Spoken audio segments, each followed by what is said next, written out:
Welcome, everyone, to Urban Healers Podcast. I am your host, Stephanie Naylor Lillard, and one of the Mental Health Therapist Associates at Urban Healing Counseling. Urban Healers Podcast and Urban Healing Counseling was founded by our CEO, Janaea Sadler, who cultivates an environment where asking for help is our greatest strength. Today, our podcast will focus on the power of attachments and relationships. I am super delighted and honored to introduce our guest today, Care Bumina, clinical psychotherapist. Welcome, Care. Hi. Hello. Thank you so much. I'm glad to be here. Care, before we get started today, because I am just so excited to have you as our guest, could you tell our audience an overview of who you are and how many years you've been in mental health? Yeah, sure thing. So, once again, my name is Care, and I've been in the mental health world, as I call it, for over 5 years. And typically, I've been in different realms of mental health and pertaining to who I've worked with. So, the youngest has been age 3. I started off with a lot of children and toddlers, and I've gone up to 60 plus. So, all walks of life, really. And I find that through therapy and mental health, it's been a really big avenue for myself in which I've learned so many different things about people, about life, how we view life and how we go about it as well. And so I see this as a way that everyone can learn and really grow from understanding who they are mentally and how they're doing. So, yeah. Wow. Thank you so much. Audience, did you hear that? Care has a wide range. She's worked with all ages.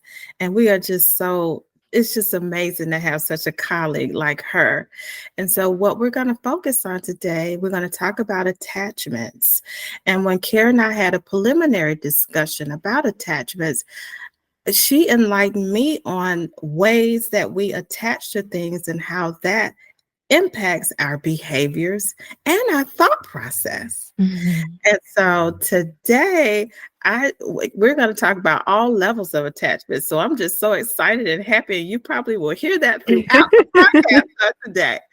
So, Kara, where would you like to take us with this? Can you define what attachments are or the attachment theory is, just so that our audience can get a sneak peek as to what the baseline of all that means? Yeah, absolutely. Well, first and foremost, I do want to say I love your energy. It is very contagious. But just to give a rundown about attachment theory and relationships, this would be explained through psychologists of John Bowlby and Mary Hainsworth. They actually developed attachment theory. And so, attachment theory is what essentially allows us to understand ourselves better as it relates to the relationships we form, whether it's with ourselves or this can even be with other people as well. And so it really highlights the significance of our early caregiver experiences too, when you were a child, who took care of you, right? And how did you come to understand its impact on who you are? And so it also forms our understanding of the way we build security and trust and also intimacy, whether it's within our own identity or it can even be, again, the relationships with other people. And so, what I really like about it is it connects with everyone, every single person, because Yes. this is really a basic foundation of human connection. And this is also what stems our desires, whether they're healthy or not healthy. And it even also shapes our identity and how we engage with the world around us. Wow. Audience, I told you this was going to be a treat today. You said some key significant things, and Care, we have got to break it down for our audience because what Let's you break said it. was power packed. It was full of nuggets. And Mhm. so the part that stood out to me at the very beginning when you talked about attachments and caregivers, Mm. walk us through why that's so significant and what are the age ranges that we may begin to form, trust or mistrust Mm. attachments. sort of walk us through how that can impact our lives? Because this is some really good stuff. I mean, I just never thought that it would just, you could go all the way back to childhood on Mhm, how our childhood attachments kind of influence how we attach as adults today. So, Care, mhm. the audience is waiting. The chat is just lighting up right now.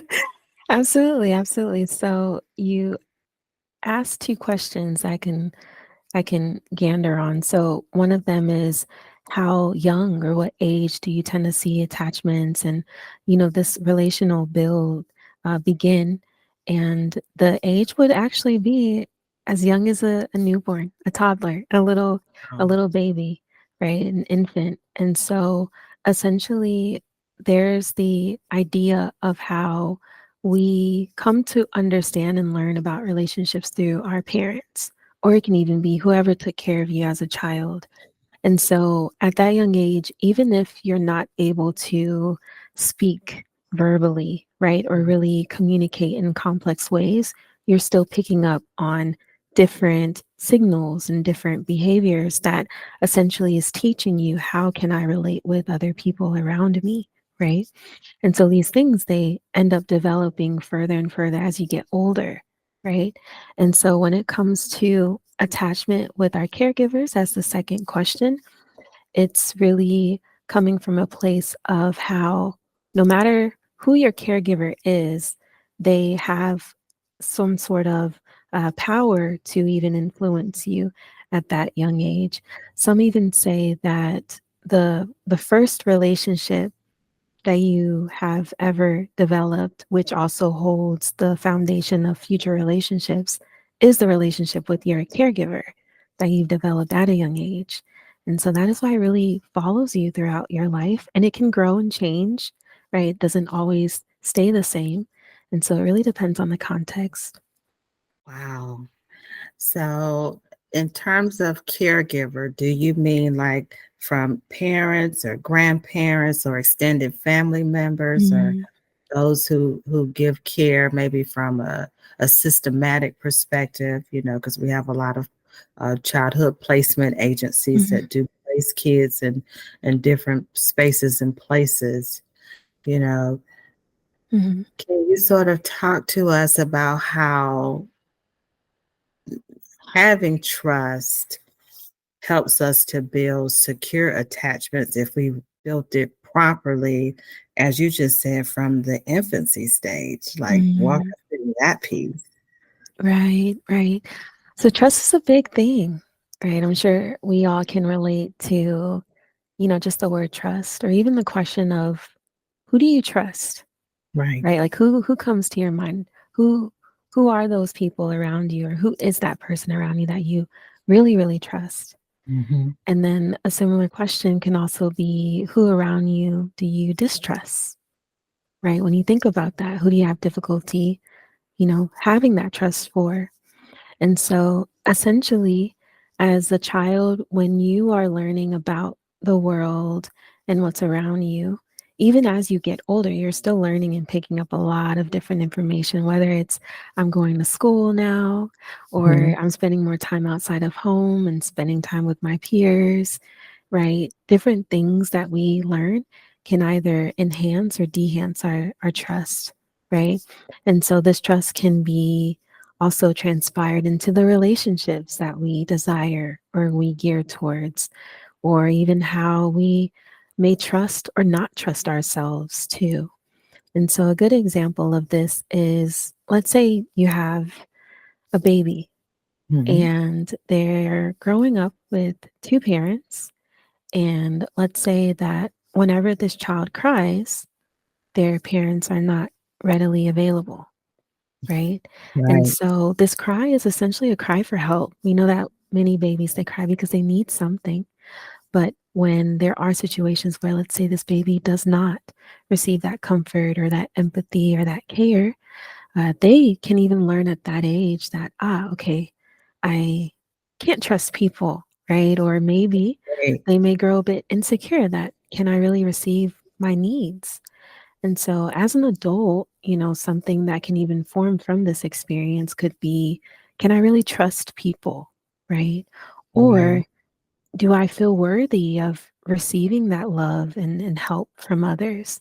Right? Can I Oh, ask wow. others for help? Things like that. And so it's very complex, but that is just one example of how it can relate to trust.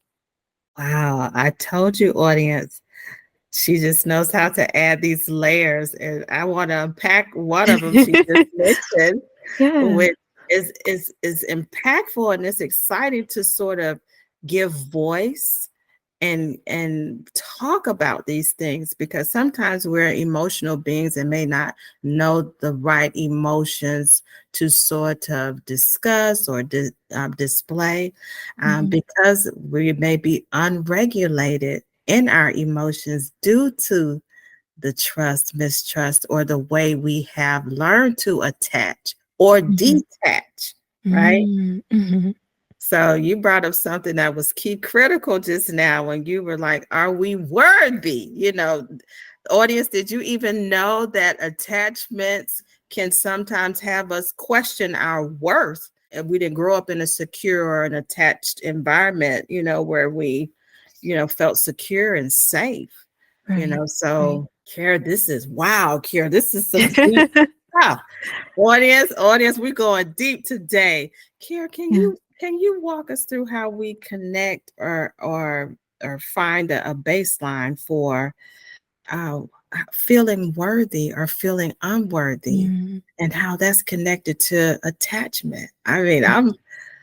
the chat is just, I'm telling you, I got all kind of questions in the chat right now. Yeah, bring them on, bring them on. So, yes, well, this is a pretty complex question about, just self-worth and the idea of how does this relate to attachments or even life experiences too, right? Right. Yeah.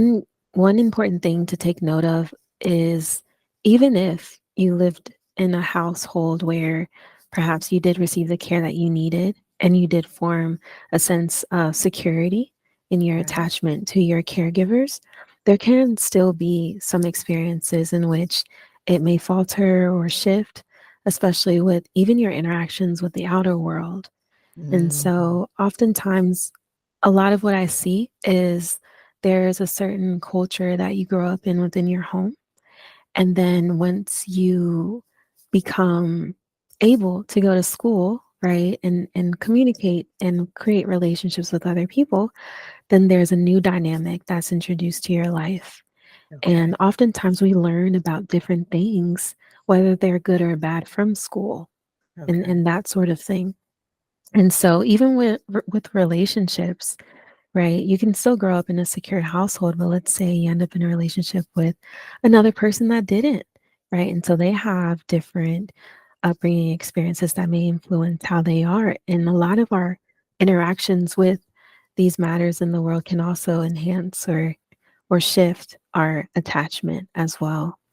Is there a connection between how we form attachments and how we feel about ourselves? Right, right. So absolutely there is a connection between the two.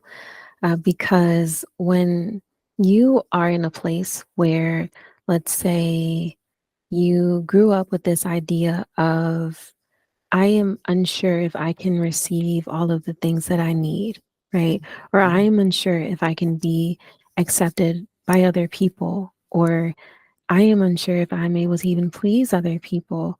A lot of times these experiences can cause one to really think about themselves in not the most positive light.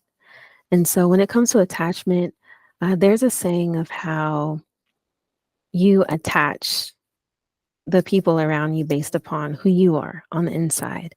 Or there's Okay. another saying that goes, show me your friends and I can tell you about yourself, right? Yes. Yeah. Oftentimes, the people around us, they're a reflection of how we view ourselves and how we relate to our own relationship with ourselves, too.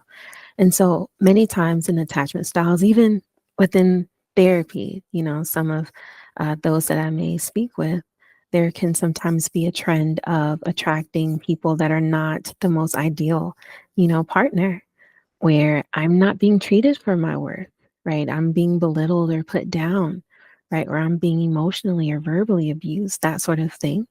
And sometimes I'm often asked the question of why am I in this relationship, or why am I attracting these sort of people? And a really deep core reasoning behind that is, what is the relationship you have with yourself, and how is this also influencing your choosing of other people around you, which not everybody may be aware of. Well, that is certainly a wisdom nugget there. I mean, woo! Audience, are you like me going, are you having some aha moments at this time? Care really is helping us to unpack some of the things, or some of even the wounds we were not even aware we had, that could be related to attachment. Mhm, mhm. What I'm also hearing you say, Care, is you said, show me your friends and I can tell you about yourself. Does Yes. attachments have something to do with your value system as well? Mm. It definitely does, just in terms of understanding the things that I gear myself towards, or the things that I feel that I'm not deserving of. You know, Oh, sometimes these things can really be also indicators of how do we view ourselves and our value, that sort of thing, right? Especially when it comes to words, things that we've heard from other people, right? Whether they're positive or negative. There's even this idea within psychology of how it takes one positive versus three negatives, that also determines the way that you feel. So, for example, let's say someone calls you, beautiful, right? It feels good. It's great. It's one positive thing. But when someone calls you something else, like let's say you're worthless or you're not smart, right? right. That sort of thing, receiving one negative comment would require you to receive even three at least, to counter that negative comment. And so, a lot of times when it comes to whether I feel valued or whether I feel, you know, worthy, one question I may ask is, what are some of the words that you have received throughout your life, or even your upbringing experiences? What are some things that people have told you that you remember and that has shaped a part of the way that you view yourself, right? I have one example of this was many years ago through Mhm. a counseling session that I had, and it was about self worth and inadequacy, right? And so Okay. it was a working age lady. She worked as a nurse, very competent, very smart, that sort of thing. But she had experiences where she would doubt herself Okay. and not feel worthy, even though she was a nurse, she was licensed, she had all of the credentials, that sort of thing. But still, there were these beliefs that she had about not being good enough. And so during one of our sessions, we were really digging deeper into how did self-confidence become stifled in your life, and when. And one experience that she was able to recall was actually in grade school when she was in kindergarten or first grade age. And when it came to doing math, she remembered being really good at it and her teachers even acknowledging her. But she remembered one experience where there was someone else that was a little bit better than she was, right? That was a little faster at Mhm. answering questions than she was. And do you know what she recalled from that moment? She told What is me, yeah, she told me that she remembered feeling not good enough. And she wow. remembered feeling jealous, and she remembered doubting herself, even from that moment. And it connected with her current life, where when it comes to being a nurse, some of those same feelings would come up, and she would compare herself to others around in her job too. And so, overall, when it comes to self worth and values and things like that, how we view ourselves, we can really reflect back during other experiences in our lives to see where have I experienced similar feelings? Was it something I heard, right? Was it something that someone did to me? Those sort of things. Is it a belief that I keep telling myself? Right. There are a lot of important questions that we could ask. Wow, Kara, thank you for that example. That was a really great example. That really gave our audience a really good picture of how you connect all of those dots you talked about, words that, sort of highlight or influence our behaviors and emotions. What words are we attached to? Why do we gravitate to those words about ourselves? And you see, in that example, you talked about those words actually influencing the behavior and emotions, Mhm, of an interesting client you had many, many years ago. But I'm sure people can identify with that example and thinking in their own lives, what are some words that stand out that you attach yourself to and believe about yourself mhm. that you may not realize influence your behavior and emotions? Kara, we are definitely going to have a part two Yeah, of this attachment, absolutely. if you don't mind, and we would love for you to be a recurring guest for the podcast, because this is a lot to unpack. And our audience in the chat is saying for me not to end this right now, but we will have a part two. Kara has promised to come back and do a part two of the attachments, because this is really resonating with our audience right now. And if you don't mind, we would love to have you back. And audience, if you want to have a transcript of this podcast and you want to know more about care, please go to urbanhealingcounseling.com to look at details about her and other clinicians in the organization. We are going to say thank you, Care, for just gracing us with your presence and your knowledge. And we can't wait to talk to you again about this attachment. Thank you so much. It's been great. I'd be happy to be back. Thank you.